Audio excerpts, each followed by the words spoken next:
মাহমুদুল্লাহ রিয়াদ, মুশফিকুর রহিম, তামিম ইকবাল এরকম যত senior cricketer আছে বাংলাদেশে, এদের নামে কোনো কথা বললে, এদের পারফরমেন্স নিয়ে কথা বললে দেখা যায় অনেক জ্ঞানী ক্রিকেট দর্শক ভেসে ওঠে। তারা এসে কমেন্ট বক্সে গালাগালি করে, তারা বলে ভাই সে তো দেশের জন্য অনেক কিছু করছে, অনেক রান করছে, হ্যান ত্যান অনেক কথা বলে। তাদের জন্য একটা উদাহরণ দেই, বয়সটা 37-এর কোঠায়, এই বয়সে টি-20 বিশ্বকাপ জিতে টি-20 ক্রিকেট থেকে অবসর নিছে। 17 বছরের ক্রিকেট ক্যারিয়ারে সবকিছুই পাইছে, শুধুমাত্র আইপিএল ট্রফিটা জেতা হয়নি। এতক্ষণে বুঝে গেছেন বিরাট কোহলির কথা বলতেছি। বিরাট কোহলি প্রত্যেক বছর যেভাবে আপনার রয়্যাল চ্যালেঞ্জার্স বেঙ্গালুরুর হয়ে রান করে দলটাকে এগিয়ে নিয়ে যায়, ঠিক 2025-এ এসেও একই কাজ করতেছে। এখন পর্যন্ত অরেঞ্জ ক্যাপের মালিক যে যে 37, যার বয়স 37 বছর, 2025 সালে এসে অরেঞ্জ ক্যাপের মালিক লড়াই করতেছে সূর্যকুমার যাদব, সাই সুদর্শন, এরকম ইয়াং যত ক্রিকেটার আছে তাদের সাথে। 400+ রান করছে সে। আইপিএল এর 18টা সিজনের মধ্যে 11টা সিজনেই 400+ রান করছে। এটা একটা রেকর্ড ভাই। 18 সিজনের মধ্যে 11 সিজনেই 400+ রান, এইটা এইটা এইটা মুখের কথা না।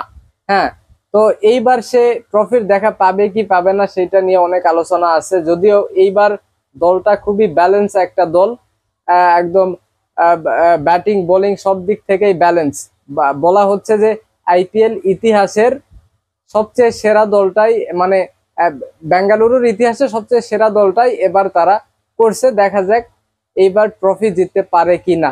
2025-এ এসে বিরাট কোহলি এখন পর্যন্ত 10টা ম্যাচ খেলে 6টা ম্যাচে 50 করছে, 6টা ম্যাচেই 50 করছে, রান করছে 443, অ্যাভারেজ হচ্ছে আপনার 63, তার স্ট্রাইক রেট 138। আইপিএল এর মতো টুর্নামেন্টে অনেক কম, এইটাতে খুব একটা ভালো না।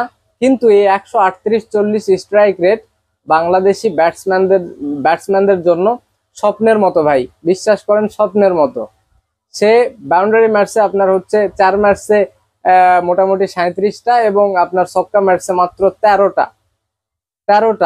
443 রানের মধ্যে 234 রানই সে করছে আপনার বাউন্ডারিতে, এবং 209 রান করছে সিঙ্গেল ডাবল নিয়ে। 37 বছর বয়সে এসে 443 রানের মধ্যে 209 রানই করছে সিঙ্গেল ডাবল নিয়ে। সিঙ্গেল ডাবল নিয়েও টি-20 ক্রিকেটে কিভাবে স্ট্রাইক রেট 138 রাখা যায়, 140-এর কাছাকাছি রাখা যায়, এটা যেন বাংলাদেশি ব্যাটসম্যানরা শিখে ভাই। এই বয়সে এসে বিরাট কোহলি কি পারফরমেন্স করতেছে আর বাংলাদেশি ক্রিকেটাররা কি করতেছে। মুশফিকুর রহিম এই যে জিম্বাবুয়ের বিপক্ষে টেস্ট খেললো, এই টেস্টে 3টা ইনিংস ব্যাটিং করার সুযোগ পাইছে, কি করছে ভাই আপনারাই বলেন।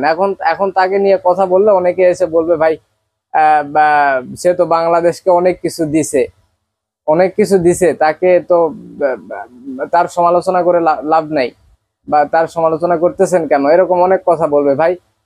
মানে বলবে যে তাকে সম্মান দেওয়া উচিত, হ্যান ত্যান। ভাই, সমালোচনা করা আর সম্মান দুইটা এক জিনিস না।